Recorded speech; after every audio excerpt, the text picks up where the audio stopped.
Dr. Lin Russell and her two daughters, Josie and Megan, were victims of a vicious hammer attack in 1996. 3 people left for dead in the picturesque countryside of Kent. The brutality of the crime left a community reeling, and the senseless murders stunned the nation, making this a crime that shook Britain.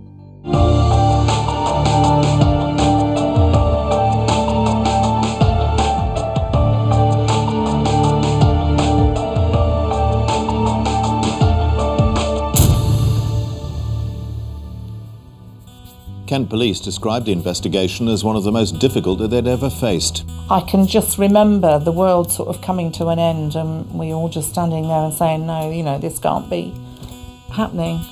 They were tied up and beaten repeatedly around the head with a hammer. This kind of pristine place where you once felt really safe, you just didn't anymore. Police say they have no motive for the violence and few leads to go on. I knew the moment I saw this policeman coming back into the house, his body language, the look on his face, that something terrible was wrong. Lin, Megan and Josie Russell were violently attacked by a stranger whilst walking home from school. In an unprovoked and frenzied assault, the girls stood little chance. The killer evaded justice for a year. Eventually, a local psychiatric patient, Michael Stone, was arrested and charged with murder. A small consolation for the family and friends of the girls lost in this tragedy. I look back at the photographs of all the flowers and the pets and the ponies and the little cottage, and it was a very lovely existence. Megan was never quite as outgoing or kind of full of herself as Josie. Josie was in a way, the leader, the oldest child. Megan was quieter, but very determined, just like her mum. I can just remember 2 very bubbly little girls with a super mum and dad. Lin would be at home looking after the home and the animals.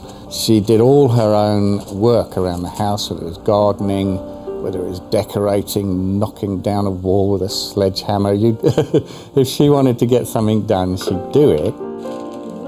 I remember when I used to walk back with Josie and Lin and Megan, I think they were quite laid back and very at one with nature, because I remember we would find things like a bird's egg or something and we'd take it home. Lin would just let us do things like that, and it was nice just walking home amongst the fields and things all pretty. We were very settled. In fact, we were thinking of moving potentially to a larger place with our own field. We didn't have a field originally in Kent, but it sounds and was quite idyllic. The attack on the Russells will be told through the eyes of those closest to the tragedy.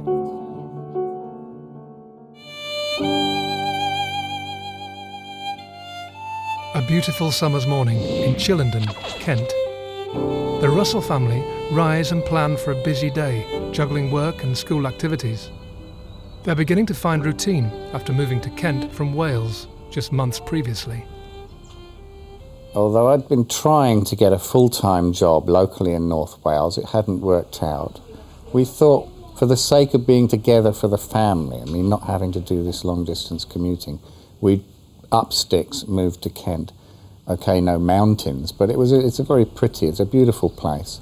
There I remember it being very nice to be able to sit even outside in early morning before we went to work or school and have breakfast even on the little patio outside with the cats around and the dogs. The Russell house winds into action with the usual family breakfast and plans for the day ahead.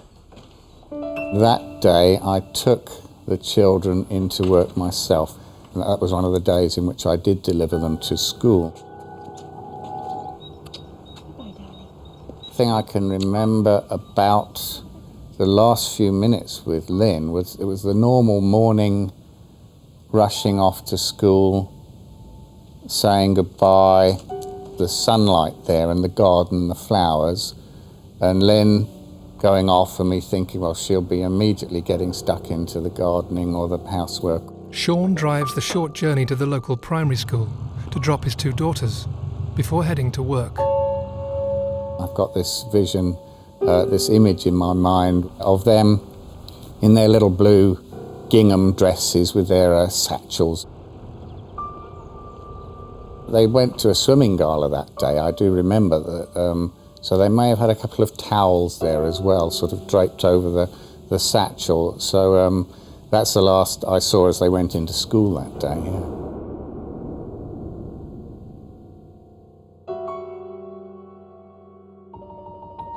As Sean settles into work, Lin tends to chores around the cottage, and Josie and Megan start their daily lessons, unaware that in a few hours' time their lives will change forever. I was Josie's teacher at Goodnestone Church of England Primary School. She was really bubbly, she was lively, she had lots of interests. A really very highly motivated child. I first met Josie at school, when we were at school together. She and Megan were, the new children at school, and my friend and I, we kind of befriended her, really. I remember all the children were going to a field to play, and Jasmine, my friend, and I stayed back with Josie, and I think we made like paper necklaces or something like that.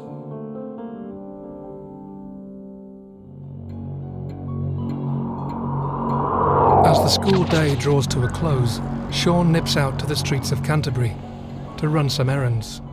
To check on my bicycle, which was being fixed, get some cash, books that the girls had taken out from the Canterbury City Library. I returned them on their behalf. Meanwhile, Josie and Megan are just finishing a swimming gala, as their mother Lin makes the short, picturesque walk through the country lanes to pick them up from school.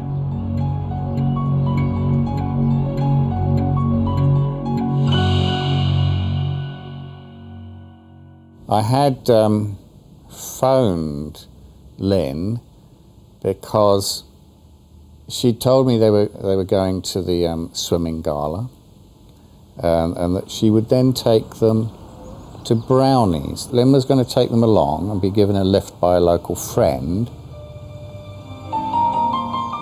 So when I did go home about 7 o'clock and they weren't there, I wasn't too worried. I just started making the supper for when they were due to come home.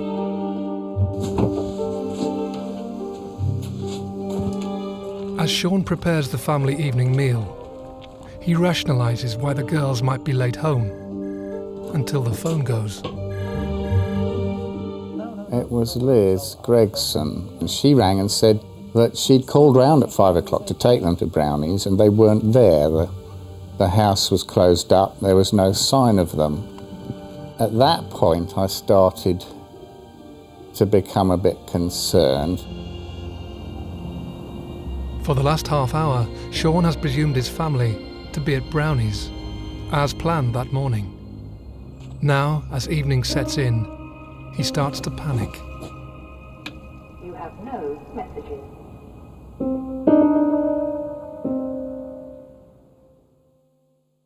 I didn't spend long on the phone with Liz. I do remember then starting to just try and work out where they might be. My mum and I were picking her up and taking her to Brownies, and there was no one there, and obviously there weren't mobiles at that time. I wasn't too worried at the time, but when I was picked up from Brownies, Mum said that they still weren't back. By the time Liz Gregson calls again, hello? Sean is now frantic. I believe it was around that time, 9 o'clock, that I said, right, actually, I better start making more of an effort to check on what's going on here. And I rang the police station. This is now only 2 hours after the time when we expected that I'd be home and maybe they would be home from Brownies. Police said no, we've had no reports of accidents. I suddenly thought, well, shall I go and have a look myself? I drove the route along the pathway, the little country lane, between our home and the school that Lin and the girls would walk whenever they walked to and from school. Girls, are you home? Lynn? Josie? Megan? I actually also rang the vets in case they'd taken Lucy to the vet for some reason, which might be another reason that they hadn't called, you know, tied up with looking after the dog if it got run over or hurt. No joy there. Then I started ringing hospitals, mentioning the name, Russell. Have you had anybody brought in? You know, I was starting to get seriously worried by this time. There's a horrible possibility there might have been an accident, and the only reason Lynn wouldn't phone me is that she'd rushed to a hospital. John and I are going to come round. John? Sean now turns to the police once more. His family has now been missing for over 5 hours. Said, look, now I'm frantic. I've tried everything. They're not back. This is not right. There can't be a woman and children wandering around in the countryside at this time of night without something being desperately wrong. Unbeknown to me, the police had taken my first call very early on, very seriously. They'd already started the ball rolling to do something and get a search team together and a dog unit and all that sort of thing without me even knowing. Liz and John Gregson rush to Sean's side as a team of police officers arrive at Granary Cottage. I was aware of quite a commotion outside with a van full of officers arriving near midnight, this dog unit turning up, and them basically fanning off into the countryside. They'd come over to the house. I sent a couple of guys over by 11 o'clock in the evening who were interviewing me by that stage, just trying to get information on what do they look like, what are their descriptions, if we're going to put out a notice. Also the inevitable questions about, you know, how's your marriage doing? Have you had an argument? Is there any reason that she might have taken the children, sort of thing, you know, which of course is rubbish, but you accept that they have a job to do, so you answer as best you can. Sean is instructed to wait at the family home while officers search surrounding countryside. Restless and now stricken with panic, he anxiously waits for some news. They called Liz and John Gregson outside and one of the two police officers and explained to them what was happening, and then the other guy came back in, and I knew the moment I saw this policeman coming back into the house, his body language, the look on his face, that something terrible was wrong.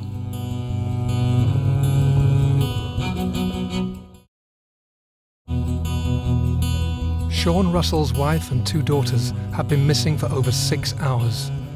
Lin, Megan and Josie were last seen leaving school, but they haven't arrived home. Police have been out combing the countryside, and Sean now sees officers coming back to the cottage with news. When you see that sort of thing in the movies, you know that the policeman's got the worst possible news, so I could tell straight away, and I just went hot and cold all over. Before he'd said a thing, I just knew that something terrible was about to happen, and he just explained that it was the worst thing he'd ever had to do. He had some terrible news for me. It looked like there'd been some sort of accident, but that all the members of my family, Lynn and the 2 girls, had been killed. When the police team went out, it took them only a matter of minutes, because only a few hundred meters from the house along this lane was where the family were found lying in the bushes there beside the road, the very same track that I'd driven up just a couple of hours before. The most that they said was something like, there seems to be suspicious circumstances. They found the scene, which of course was totally horrific to them, and it consisted of what the initial attending police officer thought were 3 dead people and the dead dog. I remember vaguely just sort of going into an autopilot, numb feeling of half with it, half here, half not here, and gabbling out some questions about where were they, or why has this happened, what has happened. They said, we're going to need to take you over to the nearby police station at Deal for some more questions, but do you want to get some sleep? Liz and John were very keen, actually, to have me go back with them, sort of, as it were, take me out of the clutches of the police for a little while, at least have a rest, before starting the obvious questioning the following morning.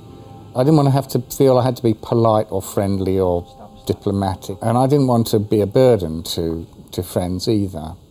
So I said, I'll come to the police station with you now. As Sean's world falls apart, his friends urge him to rest with them. But rest is an unlikely solace. Instead, he presses to help police and heads to the station.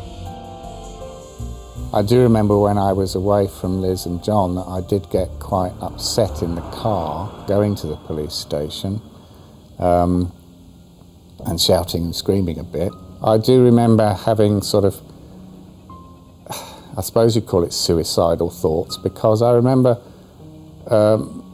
saying things like, there must be an easy way out of this. Isn't there a sort of an inject? I made stupid statements like, I'm sure there's a quick and easy way that one can be put to sleep with an inject, all that sort of silly stuff. But I guess I was a bit delirious by that stage. And I didn't know these 3 blokes in the car, and so there was nothing sort of holding me back on that journey through the dark lanes of Kent in the early hours of the morning, when I was at my lowest ebb.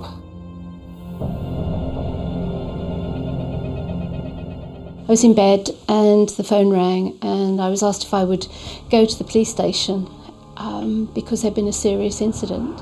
And I was told when I got there, okay, well, your job is to go over to Deal police station where Dr. Sean Russell is, because his wife and children are missing. They haven't come home since school time.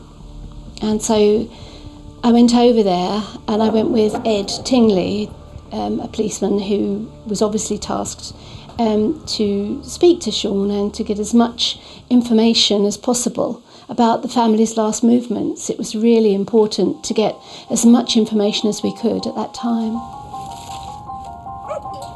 Sean Russell has been told his wife and 2 daughters have died in suspicious circumstances. Officers are now anxious to piece together the tragedy. I was met by 2 family liaison officers who'd been sort of pulled from their beds in the early hours. That was Ed Tingley and Pauline Smith there, who were to become great friends and supporters. I just kept thinking, how would I feel if my own family hadn't come home? I had been so devastated, as he was. I mean, he was just in shock, really, I think is the word. And they actually said, don't you want to get some sleep? Here's a blanket, here's a cup of coffee, you just, curl up here on a sofa in the police station and try and get a couple of hours of kip before we have to start the old statement taking in the morning, I hadn't actually had any specific training in family liaison work. In fact, there hadn't even been a course at that time. My actual role was that of a domestic violence officer, and previous to that I dealt with many incidents of child abuse and child neglect. I was on the family protection unit. So when I went, I didn't really know. I thought maybe I was just there to make the tea and offer the hankies and the sympathy. Of course, it was much later than that that I realised my role was going to change.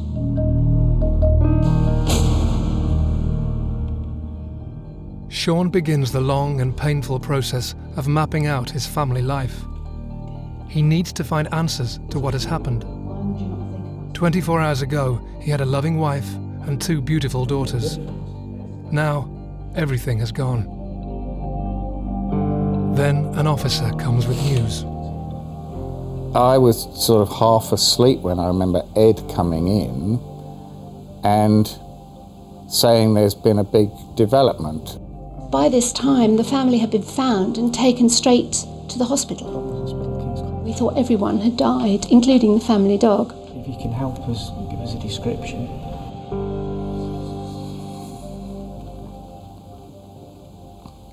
He said, "We told you last night that we thought all your family members were dead. But we've discovered this morning that one seems to have survived. One of the girls seems to still be alive."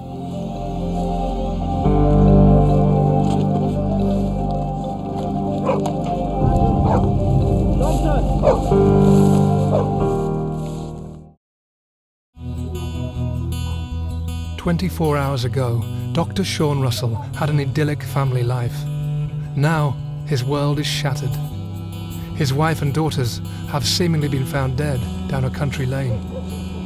But in a sudden twist of fate, some news has just brought a ray of light. Doctor was going about his business, and one of the police officers was there, and he noticed some flicker of life, and he called to the doctor. And the doctor jumped over and said, "No, you're right. This one's still alive. Get her to hospital." It kind of switched me from complete despair, sort of feeling of sort of suicidal ideas, I can't go on, there's no point to go on, suddenly to having a reason to go on at last, something to hold on to. If you can help us. I remember Ed coming back into the room and saying that he had this information for Sean, and Sean asking which one was it, and did she have freckles or not? And it was quite heartbreaking, really, because we didn't actually know at that time. Sean now faces a traumatic journey to London to identify which member of his family has survived.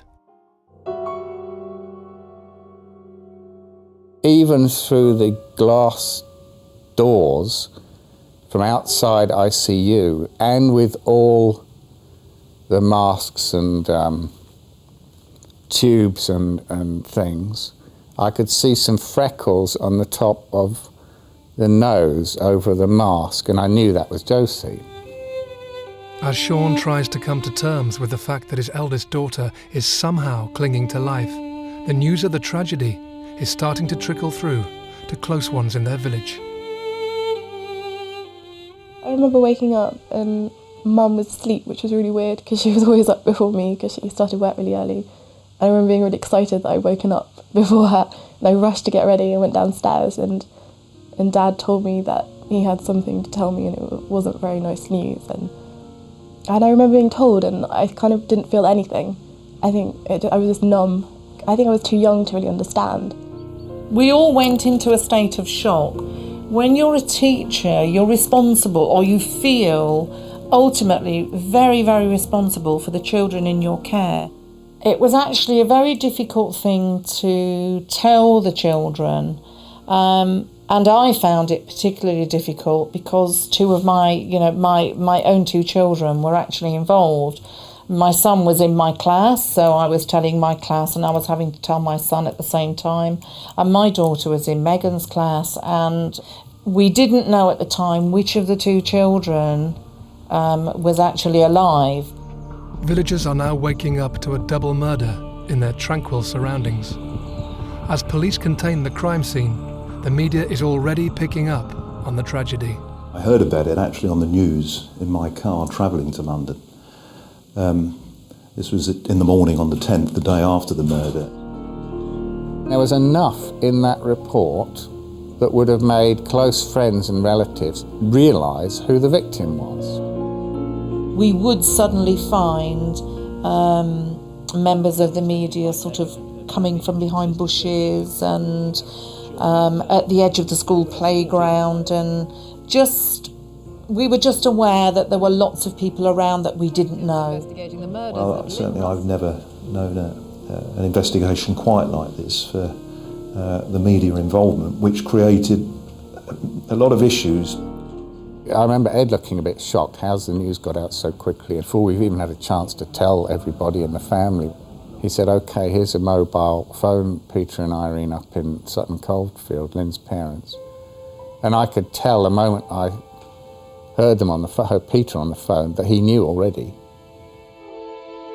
As Lin's parents are comforted, media interest grows by the minute. Meanwhile, police must establish what has happened as quickly as possible. I went straight to the crime scene, which had been preserved, and then started to take control of the investigation from there. First of all, it's very important that we secure the scene forensically, so we can send our people in to get forensic evidence and to send scientists in. We then had to contain a much wider area because it was quite likely things had been discarded by the offender or offenders. One of my main concerns was finding out who witnessed this, if anybody, and the one person that obviously did was Josie Russell. Josie now lies seriously ill in hospital, and doctors are unsure if she'll survive the night. Kind of described it as feeling like at the bottom of a big dark pit, and like a prisoner in one of those old pit sort of cells, and just very dark and very gloomy and with no hope of a future. But that changed instantly when I heard that Josie was alive, at least, even though I didn't know for how much longer she might be alive or what state she might be in if she survived. Police now face one of the country's biggest murder hunts. 3 people have been brutally attacked with no apparent motive. A killer is on the loose, and Sean's one glimmer of hope lies with horrific injuries. He now has an agonising wait to see if she'll pull through. By the end of that first day that Josie was in hospital, they'd carried out an operation of several hours, done a whole lot of tests. We were told she had serious head injuries, brain injuries. You know, she's on full life support. I had no idea whether she would survive at all.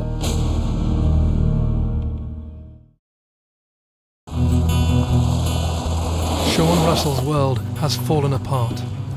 Less than 24 hours ago, he had a perfect family setting, a loving wife and 2 beautiful daughters. Now, he sits in the hospital, clinging to the hope his eldest daughter will regain consciousness. His wife and youngest daughter have been killed in an unprovoked attack. I had no idea whether she would survive at all. I was still thinking, am I going to be asked for permission for them to switch the machines off, you see? Is she going to have any brain function, this, that and the other? Is she going to be a vegetable? As Josie's life hangs in the balance, it is becoming clear to the police just how vital her recollection of the attack will be to the investigation. Right from the start of this, Josie was uppermost in our mind. Obviously the first thing was her recovery and medical treatment. And we also had to consider her safety as well, because the offender was still at large and she was still alive and in hospital. So we had to look at protecting her. But running in tandem with that was, from an investigative point of view, is that she possibly could remember what happened and who attacked her and why. The only surviving witness now lies in hospital. As officers watch over Josie's safety, doctors monitor her condition. Remarkably, and against all odds, they start to see a change. It was that gradual progression from the lowest of the low, verge of death, intensive care, bit by bit coming out of it as the days progressed. I said, well, is she going to pull through? And he said, oh yes, there should be no worries about that. It was a bit of a shock and very, very welcome shock, very pleasing.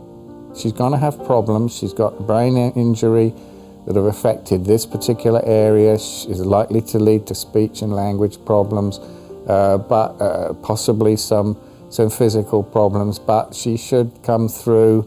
It may be weeks, months, but she should be back on her feet, you know, eventually. This news comes at a vital point for officers. Josie is on the mend, but is delicate, and her injuries could become the barrier in telling her story. Yet police are no closer to catching the killer. They must find a way of communicating with Josie. Her evidence is now the crux of their investigation. We had a number of people that we were looking at very closely, and they were eliminated from the inquiry. We made many appeals for information, specific information, general information, and that all came in thick and fast. Maybe about mid-30s, I think. Right, okay. Do you know what time this was? And each was analysed, and most of it turned out to be a blind alley. We're now faced with a little girl who was at the murder scene, who may or may not remember, who held a key really to what had actually happened, because nobody could tell us. So I had to try and work out a way of how to extract all this information from her, and it was painstaking. They had to,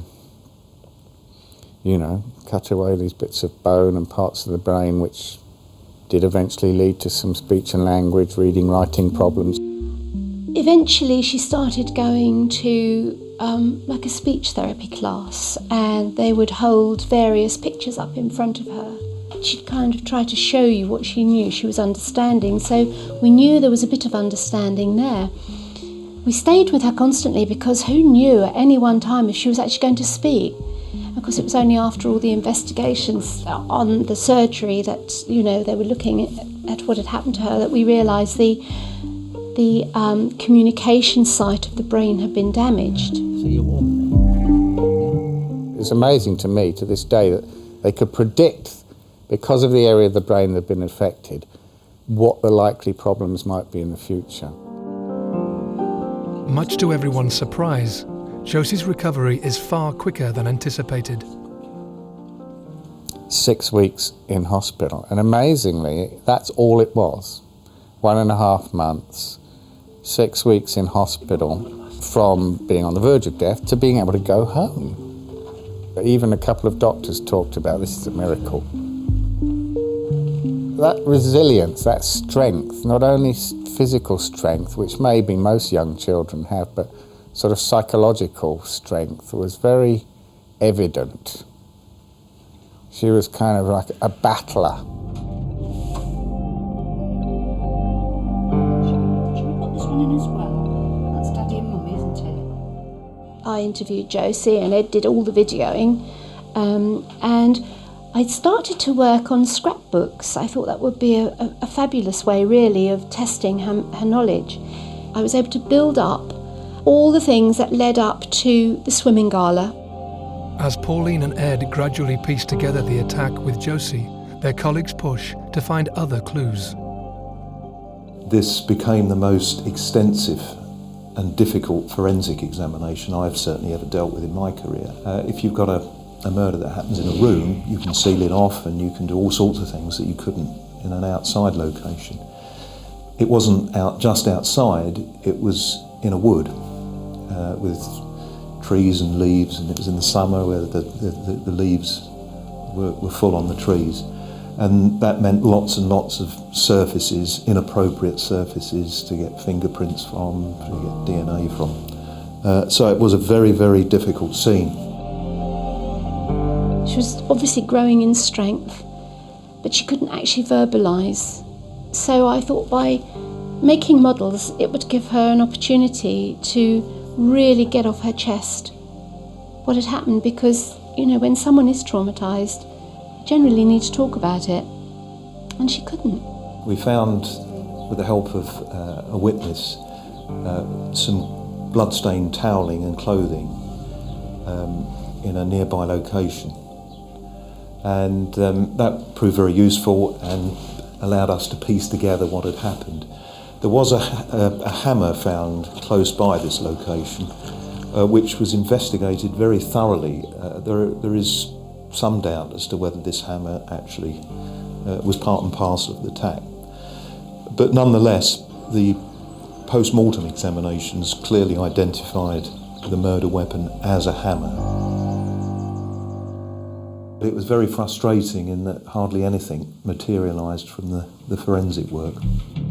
As the months continue, police are frustrated by no major breakthrough. Josie continues to improve. She returns to school, and her statement could hold the key to the attack. All the while, the close-knit community in Canterbury are left in limbo, with a killer still in their midst. Everyone was a lot more worried, for their children. Before, you could just walk down to the field and it wouldn't be a problem. And now there's this thought that there's this just psycho on the loose, and it's just not safe anymore. And this kind of pristine place where you once felt really safe, you just didn't anymore. A lot of the parents actually felt the need to come and be with us all at school for quite some time, actually. So many of them would just come and sit and have a coffee at the edge of the playground. And it served lots of purposes. They knew their child was safe, but also they were helping us to feel safe as well. It was a bit like a ripple in a pond. It sort of spread out because there were lots of little country schools in this area, and it made everybody question their safety. For Sean, the tranquility of Kent has been broken forever. A few months after the tragedy, he moves Josie back to Wales. Meanwhile, the hunt continues, and everyone prays for some answers to Lin and Megan's tragic death. As the months roll on, Josie manages to piece together that fateful day. Christmas 1996, we were back in Wales just in time for Christmas. I mean, that didn't mean that the police work stopped. Ed and Pauline, poor guys, had to then do commuting up to North Wales. Sean was desperate to take Josie back to where they knew, where they'd been living before. Josie was able to show us with the little models how they climbed over the gate or how they opened the gate for Lin to walk through. And Josie really got into this, and we could see that she was really growing. Her knowledge base she was getting better and better, and she was able to start communicating more. After months of rehabilitation and Josie's version of events, police now appeal for a second time to catch the killer. 1 year after the murders.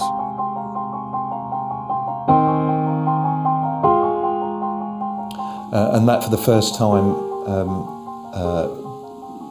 suggested that Michael Stone might be the offender, and he became a suspect very shortly after that broadcast.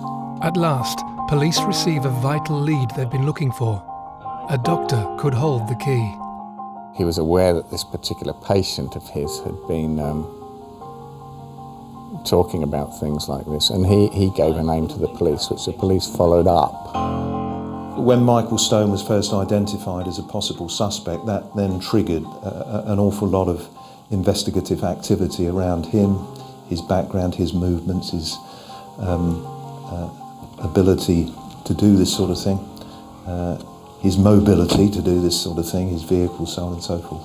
And that culminated in his arrest. As Michael Stone is arrested, his background comes to light. He was a habitual drug user with violent fantasies who knew the area well. Claims he had spoken of the desire to kill shortly before the murders now come to the fore. But one question still remains. What was the motive? We considered it may be robbery, it could be theft. There were other factors like the family dog was killed. Why? Was that just gratuitous violence, or was it done for a purpose? Because of the remoteness of the location, it did strike us that it was somebody that lived locally or somebody that had knowledge of the area. And the fact that a car was used suggested perhaps it wasn't immediately local, but somebody had travelled into the scene. If you put all those things together, there was no obvious motive that emerged.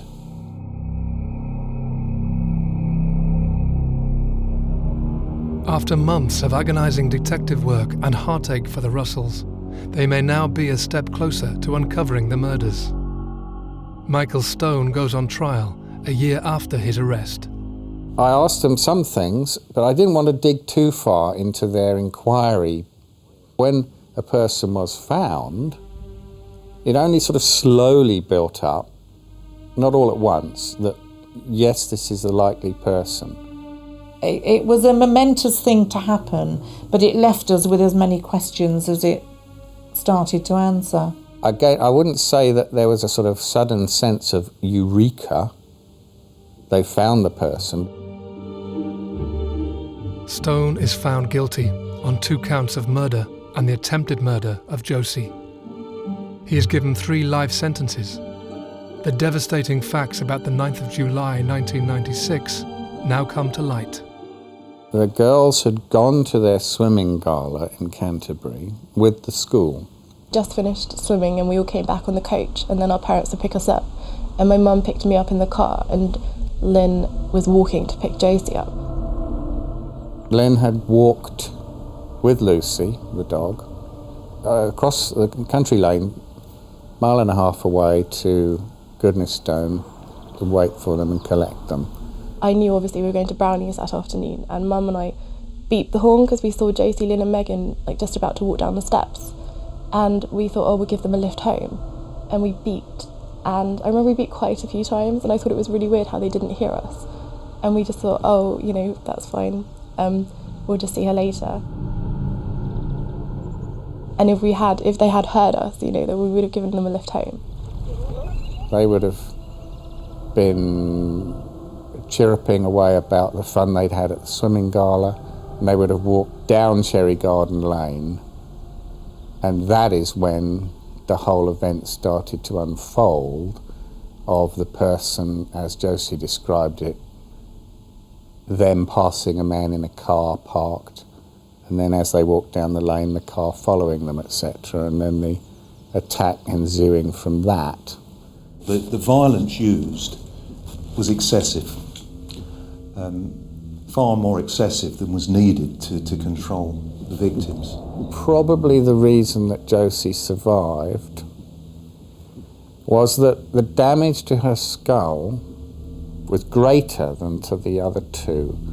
It meant the pressure on the brain that causes all sorts of damage was released naturally, and the cold temperatures of her lying for several hours sort of slowed down the development of the injury, and she probably pulled through because of the extent of the damage to her skull rather than the opposite. A peculiar paradox there.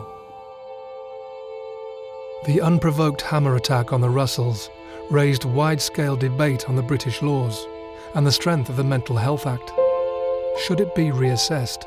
It transpired that Michael Stone was one of these people that had suffered a very traumatic mental illness. He should never have been put in a position where he could actually do anything like this. We know enough now that you probably could identify real at-risk, potentially violent people who ought to be taken into care and go through some form of treatment and drug control and this sort of thing. But there are people certainly on the civil liberties side who say, no, you can't go down that route, it's thin wedge. People with mental health issues, I personally feel, are not really looked after that well. There are experiments going on with people who are already in prison to see if particular lines of treatment can be followed for people who were previously classified as being untreatable. So this is still going on, and it's not clear what the outcome will be. It would be wonderful if we had a magic wand and we could just wipe the evil out of this world. Unfortunately, we don't have that. We're not magic. And I think I think legislation should be changed and it should be moved on as these awful things happen. Since Michael Stone's conviction, he has appealed twice and won a retrial. His attempts have failed. He continues to serve his sentence. The next thing would be to say, say sorry. I'm sorry I did it. Express remorse. It makes a big difference.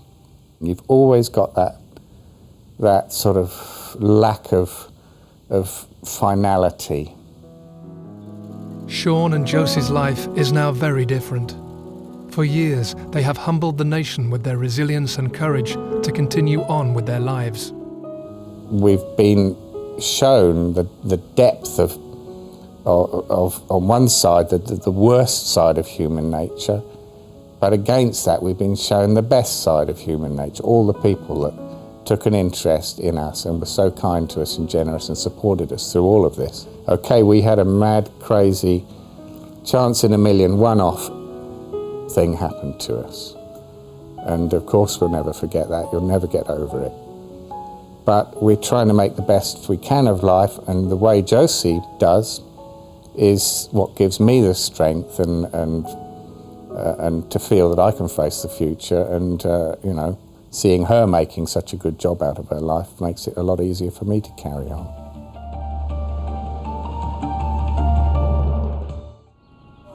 Throughout the day, local people have joined police officers to search the fields and woods around where Sarah Payne went missing.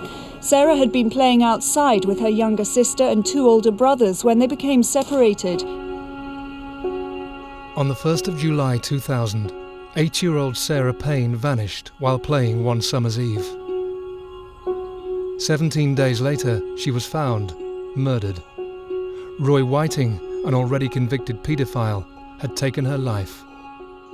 What was to follow became one of the biggest public outcries in UK history.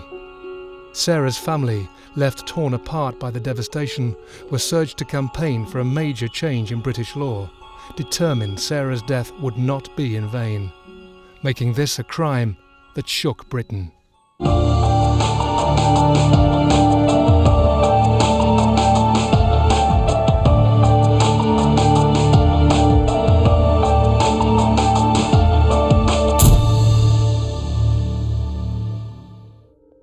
She said, "Have you got Sarah?"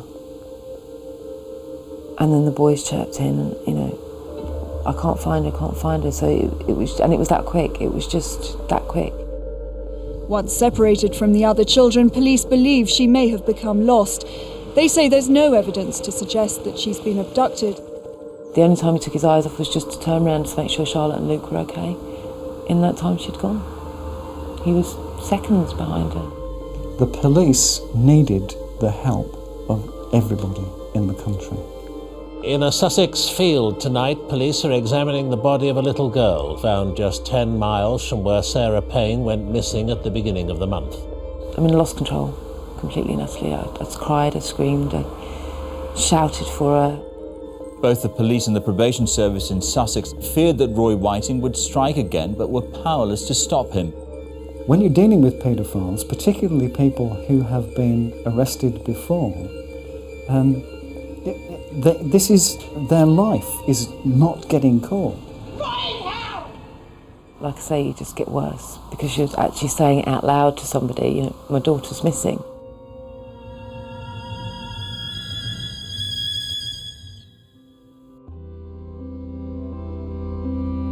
Sarah Payne was a beautiful, fun-loving 8-year-old. One of 4 children, she was the apple of her family's eye. Sarah was the third child of 4. Anybody who's got a big family will understand is that you'll kind of have your place in a family. And I guess Sarah was really the imagination. She was the first girl to come along, so it was fairies and pixies and dolls and pretty things, because she was the first girl born for a long time into the family. So it was all, grannies buying pretty dresses and little socks and all sorts of things. So she was very much a girly girl. She didn't need to be robust because she's, two big brothers. And then when her little sister came along, her little sister decided that she'd be the tomboy, thank you very much, and that was it. So it's just a big heart, really, a really big heart. I was never the best housekeeper in the world. There was no sort of strict routines about our house.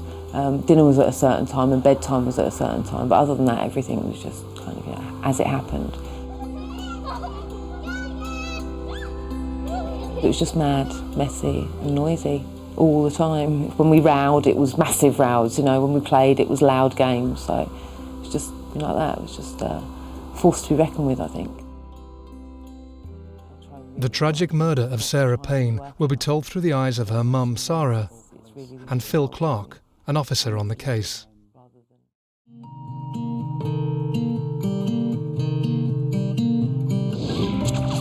Saturday morning in the Payne house. As Mike sleeps off his night shift, Sarah heads to work at a local pub with Charlotte and Sarah.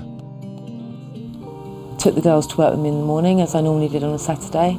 It was a massive garden there, so I loved to play out there with the daughter of the landlady and that. Got back and just, packed everything up, packed the kids in the car and just headed for the coast.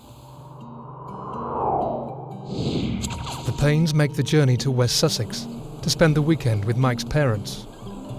Well, it was July, it was quite hot. We hadn't been to see Terry and Les for quite some time. We always used to go sort of once a month at least, go and have Sunday dinner and that kind of thing. Just an off-the-cuff decision, really. It was a nice weekend. We hadn't had anything planned. Grandparents Les and Terry quickly greet the family as they arrive. As food is prepared, the family settles in.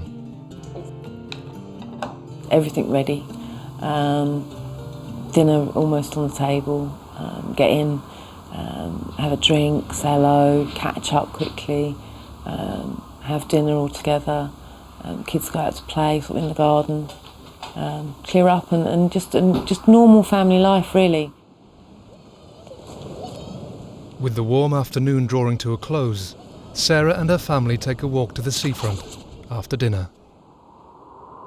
We decided to go for a walk along the beach with the children because I'd promised them. Terry had wanted us to see a friend of his house. He'd been doing up a house in the village, so we decided to walk along there. And that's obviously when the children asked if they could stay at the beach. But what happens next is to change the Payne family forever. We stayed with them for a little while. We threw some pebbles in, and they just wanted to stay there. You could see it was a lovely, beautiful evening. The boys had been allowed, because they were 13 and 12, so they'd been allowed to explore by themselves a little bit over the last sort of year or two. So they knew their way around. And they asked if the girls could stay. The girls were begging if they could stay. And it's just one of those moments in life where you make a decision about these things, don't you? When your children come to a certain age, you just decide whether it's okay or not. They had strict instructions, exactly as Lee said. He was the oldest. If they got bored or tired, they would just stroll back to Nanny's. And just my last memory of Sarah is just her playing and screaming around the beach and waving to me as I sort of, left the beach.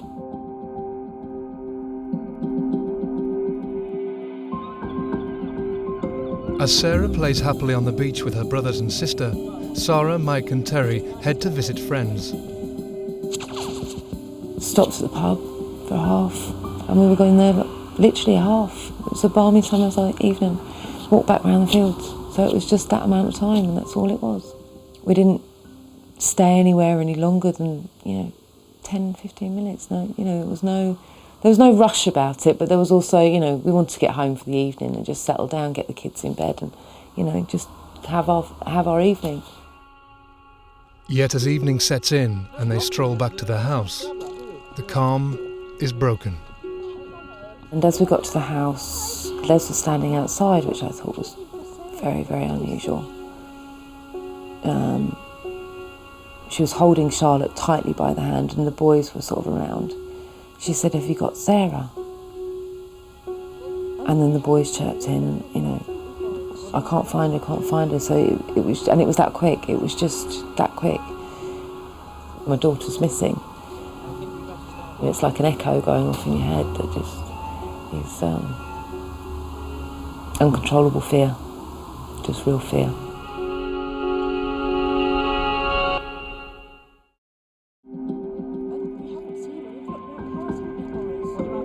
Sarah Payne has just been told her 8-year-old daughter Sarah is missing. After playing with her siblings less than 150 yards from her grandparents' home, she is now nowhere to be seen. Your eyes are everywhere. You immediately start looking. I grabbed Charlotte, I think, and I went up towards the main road, along the main lane. It's really only a car wide. I went that way. Mike went across the fields. Terry went towards the beach. So we were covering every angle. Les stayed very much sort of around the front of the house in case she stumbled back that way. Everyone calling and looking. I got to the end of the road and realised there's just no way. She was a timid child. She couldn't even play hide and seek for more than 2 minutes without coming out and saying, "Why haven't you found me yet?" So she wasn't a child that would do those kind of games. The family comb the countryside, fearful that their little girl is out alone. And as the shouts echo across the fields, Sarah pieces together her family's last movements. They'd gone to play in the field, as they'd done on many occasions. The corn was high, so it was, a brilliant place to play. Sarah had stumbled and fallen, got in a little bit of a tantrum, decided she was going to go back to Nanny's house. Lee had followed her.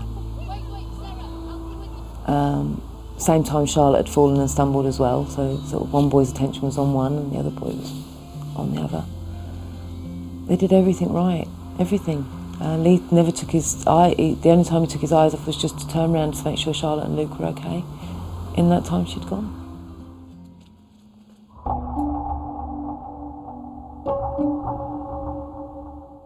Sarah Payne has now been missing over an hour. Despite the family's frantic attempts to find her, the 8-year-old has vanished. We passed several people, all of us. People joined in with the search because they could see how worried we were. And there's also that part of you that just thinks they're just there, you just can't see them. You know what kids are like, the minute you reach that absolute moment of panic, that's when they go boo, or they appear from nowhere and start giggling all over the place.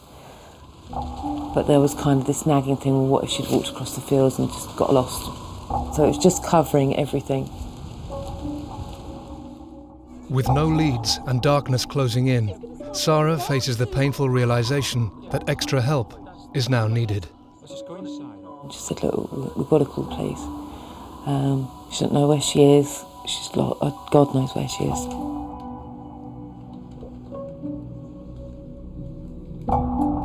Emergency, which service? Please, I've lost my daughter. Police, thank you. I'm calling through the police emergency. What's the problem? I've lost my 8-year-old daughter. She's been missing about an hour and 3/4 now. Sarah Payne rang the police, I think, at about 8:45 on the Saturday night, and reporting an 8-year-old missing girl. And of course that suddenly became a high priority incident. It received the notice of the command officer for the division straight away. Police resources were drafted away from the usual Saturday night policing in order to assist with that search right from the start. The phone call to the police was so difficult. It's one of those do I, don't I, because as soon as you do, you've made it real.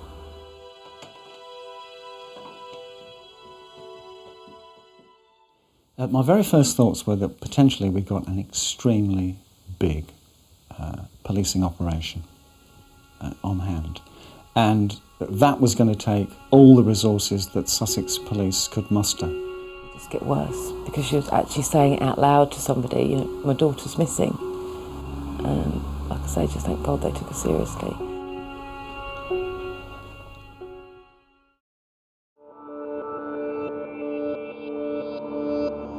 Police rush to the scene, and the Payne family anxiously relay details of the day. As soon as the police came, they sort of got the family back to find out exactly what had happened and everything else. I don't think we even put the children to bed until the search was called off. All the obvious places where somebody of that age could have fallen into, the ditches, the culverts, and all of those sort of places were done straight away, within an area of about 500 metres or so around from where she was last seen.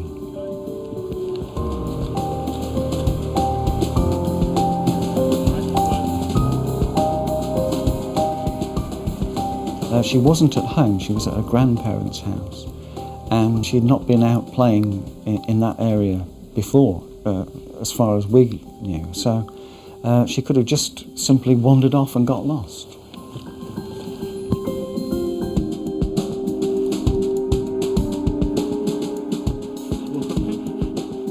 It was highly likely that she'd been abducted, but she could have got lost.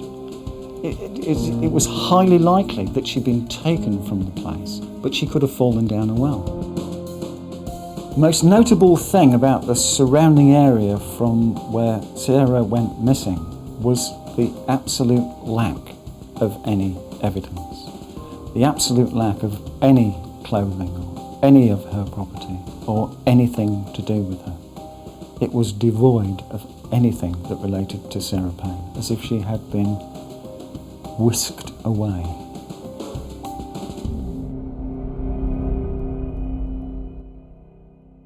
But as the search for Sarah intensifies and more manpower is drafted in, her brother could hold the key to her disappearance.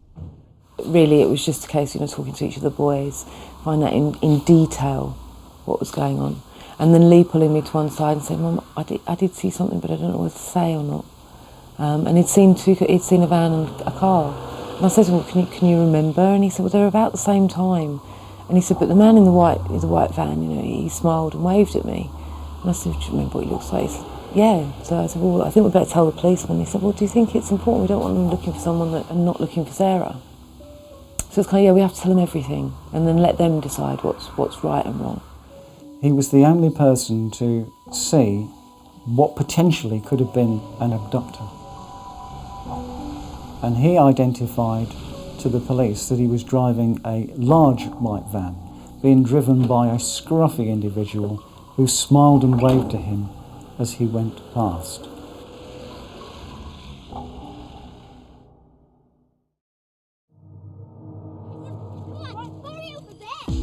"80-year-old Sarah Payne has now been missing for over 24 hours.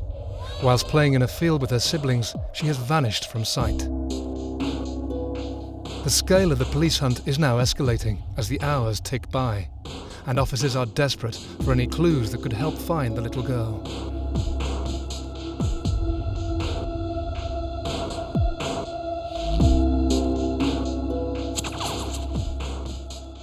Our best chance of finding her alive was to hope that she'd been abducted and been locked up somewhere. So the main gut instinct, if you like, was to look for lockups where she might still be alive. The second was to find some sort of hideous little natural trap that she might have been caught in, some culvert, some drain, some whatever it might be, some innocent reason why she hadn't turned up. But the focus was always, at the beginning, to find her alive.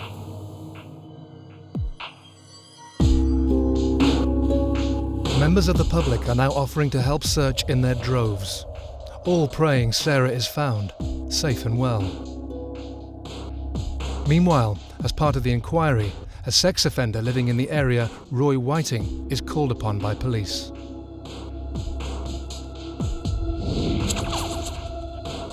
If this little girl had been abducted, there's obviously the usual suspects. You've got to sort out who is the most likely. When Sarah went missing, Roy Whiting told the police that he was at a fun fair in Brighton. The inference being that he'd been cruising the areas where young people might congregate. Whiting gives nothing away, but his demeanour is suspicious. After questioning, officers decide to monitor him. Meanwhile, Sarah and the family are urged in front of the country's media in an emotional plea. The police needed the help of everybody in the country. And one of the best ways to get everybody on side is to get the empathy that comes with seeing the parents, even if they're in a state of distress. We got asked to do an initial press conference, And that was, I think, on the Monday after she'd gone missing. She went missing on the Saturday, I think it was on the Monday. And we went in to see Martin Underhill, and he tried to give me sort of what I should say, tried to help me write what I should say and that kind of thing. And I looked at him and I just thought, I can't, just tell me what you need. What do you need from this?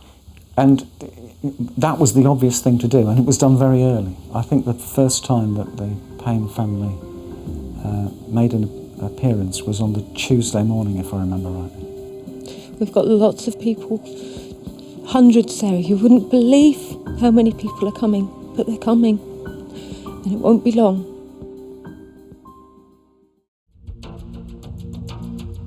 The hunt for Sarah now involves over 500 police officers and scores of volunteers. We had a specialist search team that could do underwater searching. Helicopter was used. One of the most valuable assets to me in the search was the military. Jets were actually photographing every square inch of Sussex and some parts of Surrey. A specialist team was looking at photographs for newly disturbed earth, for bonfires, for anything that was unusual. There was always something to do, some piece of evidence to look at that had been found in the search. Because, don't forget, we searched most of that area. Sort of within a 20-mile radius we searched. So we had to look at every child's shoe that was found, every child's toy, every pair of knickers, every jumper. To be deploying 500 officers, the vast majority were Sussex police officers, on one operation for 2, 3, 4, 5, going up to 14 consecutive days, it's like the whole of your police force is looking for Sarah Payne.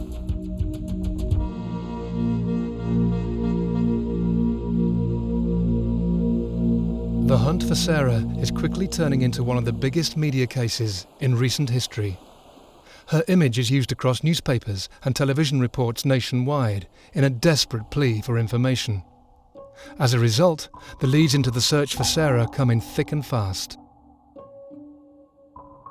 By the time that we'd got to Wednesday, it was over 10,000 pieces of information coming into the Casualty Bureau. That's not 10,000 phone calls, that's 10,000 phone calls that have actually got pieces of information on the back of them. I remember quite well a sighting of Sarah Payne in the company of a gentleman at Knutsford Services, I think on the M6. It was such a powerful piece of evidence that an awful lot of store was put in that she was either in the Midlands or had been taken up north. There were always sightings of her. There was one particular sighting which really gave us joy and hope, and as soon as I heard the woman speak, I knew that it wasn't Sarah. Days now turn into weeks, and despite no positive sightings of Sarah, the nation prays for her safe return. Sarah and her family draw strength from the support. We needed to maintain a very close link with the family. So not only were people appointed as family liaison officers, but they'd actually been trained to do the job. And the job is to support the family, to actually be able to interpret what is happening from the police perspective. And it's a very, very difficult job because you get so close to people at a time of great, great stress that you start to share their stress with them and you start to share their burden. I needed to know what was being reported by the family liaison officers and whether or not there was anything that was coming out from the family that could actually help us with the search for Sarah.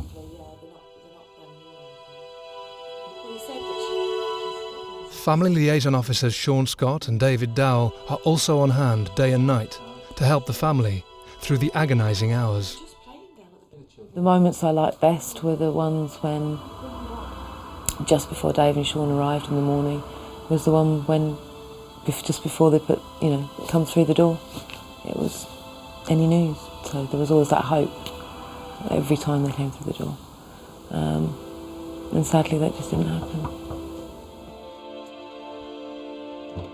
We sat down and we talked about scenarios about her coming home, about having a bag ready for her, which was something to cling on to. I hadn't thought of doing that, so that was that. That was, getting her bag ready so that if they found her, I could be taken straight to her.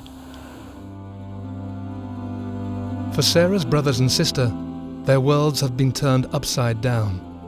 They were the last people to see the 8-year-old and are now desperately keen to make sure their sister is found.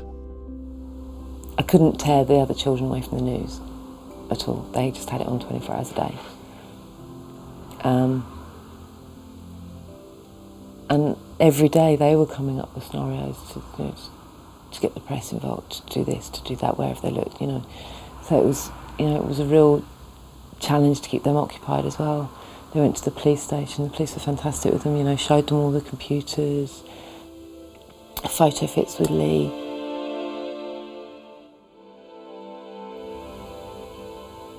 Charlotte had very simple questions.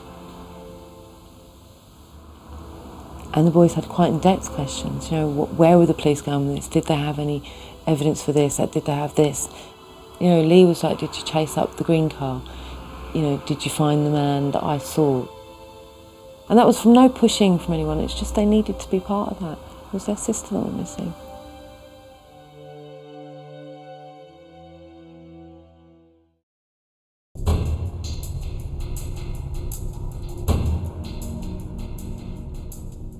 It's been 17 days since Sarah Payne was last seen, playing in a field right next to her grandparents' house. Family and friends have been clinging to the hope that she will return safe and well. Thousands of people have offered their help, but despite a nationwide appeal and scores of officers on the case, Sarah hasn't been seen since. Now, Family Liaison Officer Sean Scott arrives with news. And I could just see by Sean's face that he needed to tell me something. I didn't know what that was.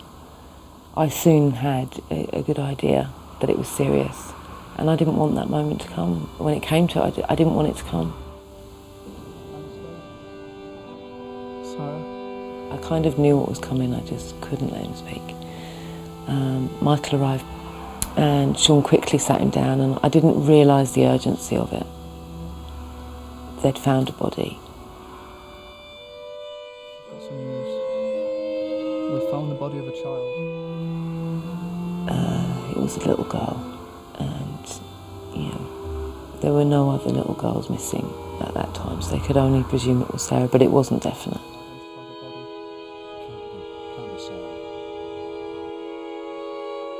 And at that same moment, it was announced on the news. So unfortunately, the entire family heard it at exactly the time we heard it in the garden. The children were rushing out the back door, and the rest of the family were kind of behind them, and is it true, is it true? None of us were sure it was her. We had to wait for testing, and somebody had to go and view the body, and all those things. And then again, we started doing the glimmer of hope. We started it all over again.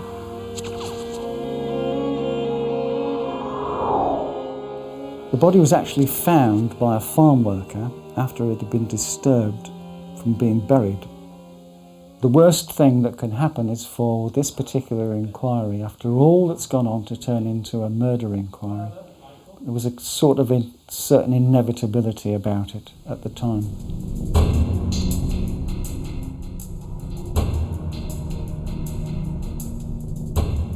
A swift forensic examination is ordered and the body is identified. Sean came to me and he said, we are 1,000% sure, because they'd done the DNA. The coroner had worked so hard really quickly because he knew the situation. Everyone had. I was determined. I was absolutely determined that nobody else could possibly know it was her. I needed to see for myself. So Sean said that he would go first, and he would come back and he would describe it to me, and if I still wanted to go, then he would go with me. It was late afternoon by the time he came back. And he was in pieces. I could just see. Just a shadow of the man that I saw just a few hours ago. And I knew at that point that I couldn't go and see. and I knew it wasn't right to, and I didn't think that she'd want me to. I felt really guilty at not going though. Isn't that silly? Just felt so guilty for not going. And then there was this big why question again. I knew that she wouldn't have fought, and I knew that she wouldn't have struggled. So there would just be no reason.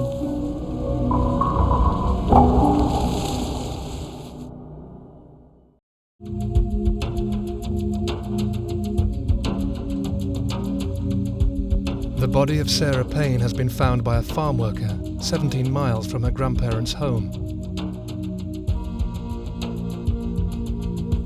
For over 2 weeks, her mum Sarah and the family have prayed for her safe return and worked tirelessly with the police. But now, their hope has gone. Sarah and the family received the news they never wanted to hear.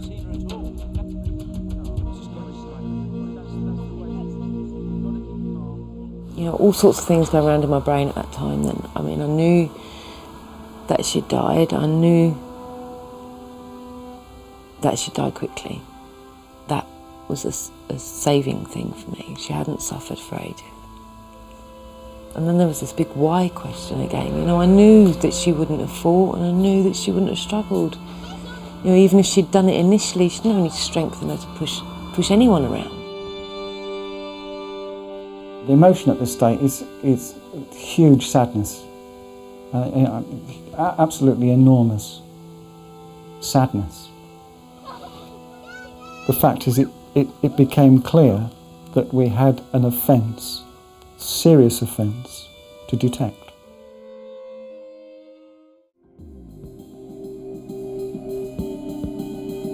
Officers now focus their attention on the murder inquiry and press for any clues that might lead to Sarah's killer.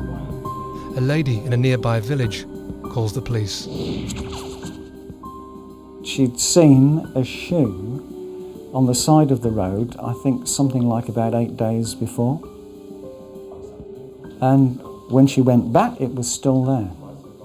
And very, very sensibly, she didn't touch it, she reported it to the police. And that was one of the most dramatic moments. It set off a whole new body of searching, of course. Every single field, hedge, for miles around was then scrutinised for Sarah's clothing.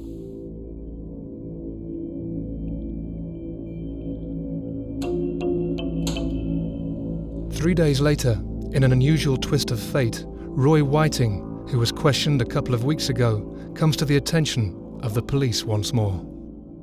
He was put under surveillance. It was during that surveillance that he stole the motor car. Telegraph 222, we've got a white Nova southbound in... He obviously wanted to get out of Crawley. He'd gone back to Crawley. And he stole this motor car. The police officers who were watching him saw him steal the motor car. The police then tried to arrest him. He tried to escape by ramming the police vehicles, and it was for that crime that he was again arrested and remanded in custody. So from that moment on, Roy Whiting was in prison.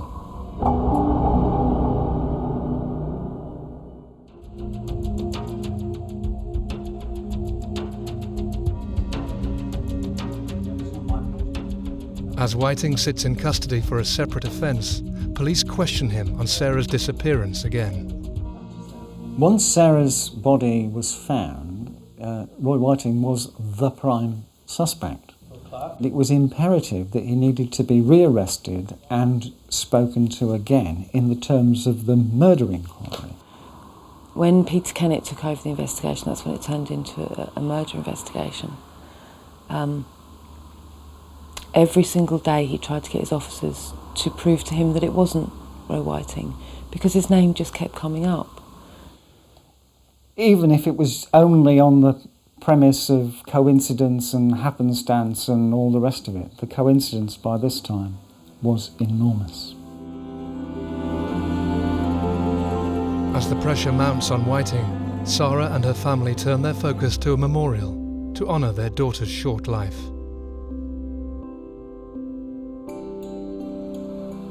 The outpouring of grief could easily have been turned to anger, and that's what people were saying to me. If they caught him or her, they'd hang, and all that stuff that was just so nasty around Sarah's name. And they weren't meaning to be nasty, they just were so upset and angry themselves. The whole thing touched a nerve somewhere. It touched a nerve throughout the body of the United Kingdom. I think since that time there's been some really notable cases that have kind of followed suit. But this was really the very, very first that was so enormous in the mind of the public. And so we decided to do the memorial as a way of ending it for everyone that had been involved, and also so that we could pull her back to us. We'd given so much of her away, and although that was entirely the right thing to do, I don't regret any of those decisions to this day. It's also very hard when an entire country has ownership of your daughter, and what you want to do is you want to go away to a little corner and just mourn and just deal with life. Mourners flock to pay their respects to Sarah, and through all the heartache, her mum vows that the loss of her beautiful daughter will not be in vain. She begins to research the law and the rights of sex offenders. There were vast things that were really wrong with the system.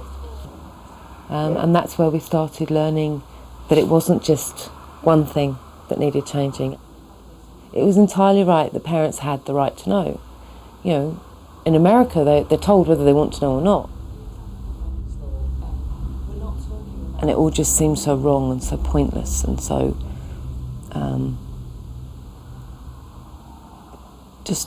somebody somewhere must have something to say. This has got to change something, for God's sake. This can't ever be allowed to happen again. Sarah quickly realises the need for change.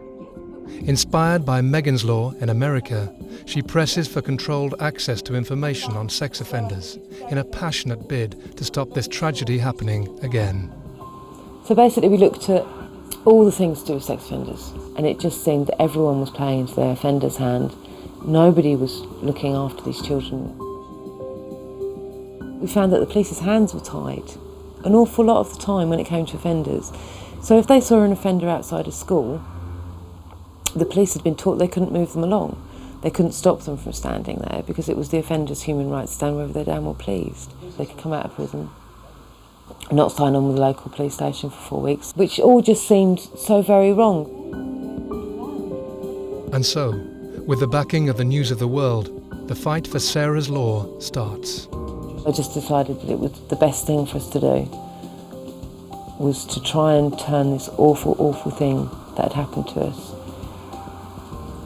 maybe turn it around for other kids, but also just make people aware. The News of the World is a massive paper. We started naming and shaming because paedophiles exist through secrecy. Everybody knows that. That is their one tool. If you pick out every other tool in their toolbox, the one thing they need to survive is secrecy. And I'm like, well, why are the authorities keeping their secrets? Very often, children that have been sexually abused end up living in the same village as a sex offender when they're let out. I needed other parents to know this is going on because I was so shocked. I was so shocked, and that's why we went with naming and shaming, was because when people opened the paper, they needed to be as shocked as I was when I first found out about Roy Whiting. As the campaign gathers pace, officers investigating Roy Whiting delve into every area of his life. To me, it seemed that this man had specifically bought a certain kind of van. It's a furniture van. It was clad in plywood on the inside to stop furniture being damaged. And then when you've done something in it, you just strip out the plywood and burn it. You know, he was definitely forensically aware. When you're dealing with paedophiles, particularly people who have been arrested before, This is their life is not getting caught, so they know about forensic evidence. But in actual fact, 2 hairs, Sarah Payne's hairs, were found in the van. Forensic tests on the van have brought a major breakthrough. However, Whiting's link to the murder isn't going to end there. The black shoe found 3 days after Sarah's body now reveals evidence, incriminating him even further. The shoe was found and it had this fibre on it, which took a long time but was subsequently tied in with fibres on clothing found in Roy Whiting's van. All the coincidence in the world can't get away from that, because nowhere, never, had Roy Whiting ever said to anybody that he had been in the company of Sarah Payne. And that was one of the main pieces of forensic evidence that came forward, and I think in my mind was the crucial piece of evidence. If that shoe hadn't been found, Roy Whiting could be at large today.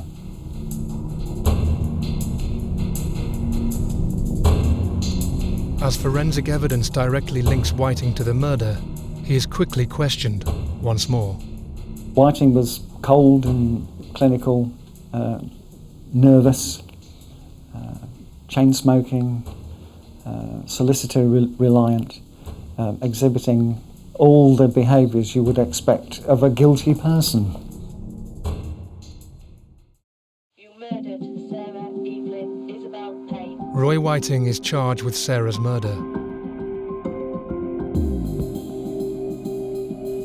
As he awaits trial, Sarah steers her campaign and sets about changing the system in child protection. And so we changed everything in a little way. So things like the 4 weeks before they sign on, we brought it down to 72 hours. Signing on in person, they didn't have to do that before. With a photograph now. A photograph may be taken every year. It doesn't have to be, but it may be taken every year. Fingerprints may be taken every year. Doesn't have to be, but they can if they want to. I mean, we've tightened everything now. Everything's tightened. The most fantastic thing that came out of those early meetings, it was the agencies working together, finally working together.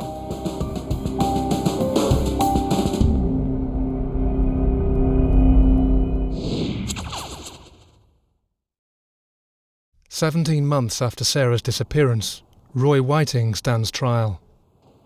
It's interesting from the point of view of a police officer when a verdict comes out, because you're never in the jury room and you've no idea as to whether or not they'd seen the case in the same way as you had when you lived with it to some extent. I had no doubt whatsoever that by the time that Roy Whiting went to court that he was guilty of the murder of Sarah Payne. No doubt whatsoever in my mind. Roy Whiting. Whiting is found guilty of the abduction and murder of Sarah Payne. He pleads not guilty, but the evidence is overwhelming. He receives life imprisonment, and the judge recommends he is never released. What that gave me and my family is justice, nothing more. Nothing more. It doesn't give us back Sarah. It doesn't change anything in our lives other than the fact that we are afforded the luxury of not having to think about the offender, the person that hurt Sarah. And because of his long sentence, I hope we never do.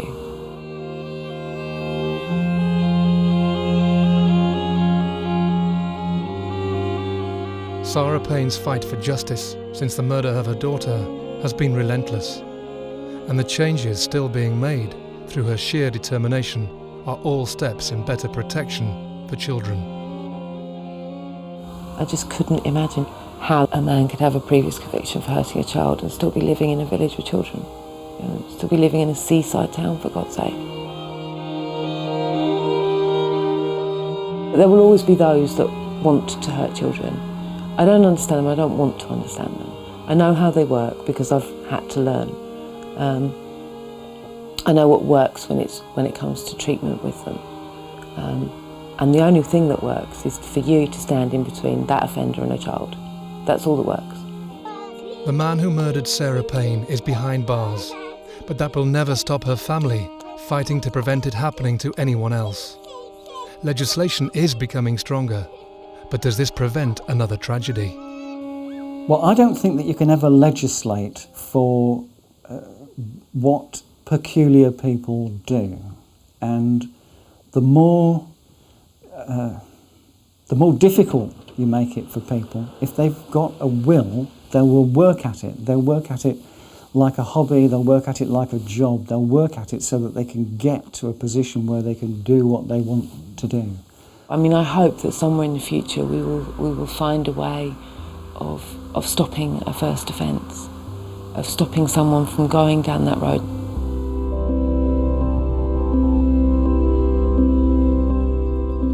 I always remember her with a smile. I miss her every single day of my life, and I will miss her forever. Nothing will ever change that. But I miss not arguing with her. I miss not having those teenage years. I miss her not putting me through sheer hell, slamming doors, hormones, periods, boyfriends, and then the future, that, you know, marriage, children of her own, a good career. All of those things that have been robbed from her were robbed from all of us. We were lucky to have her for the 8 years that we had her. And I'm so glad that we did. I wouldn't take that away for 1 minute.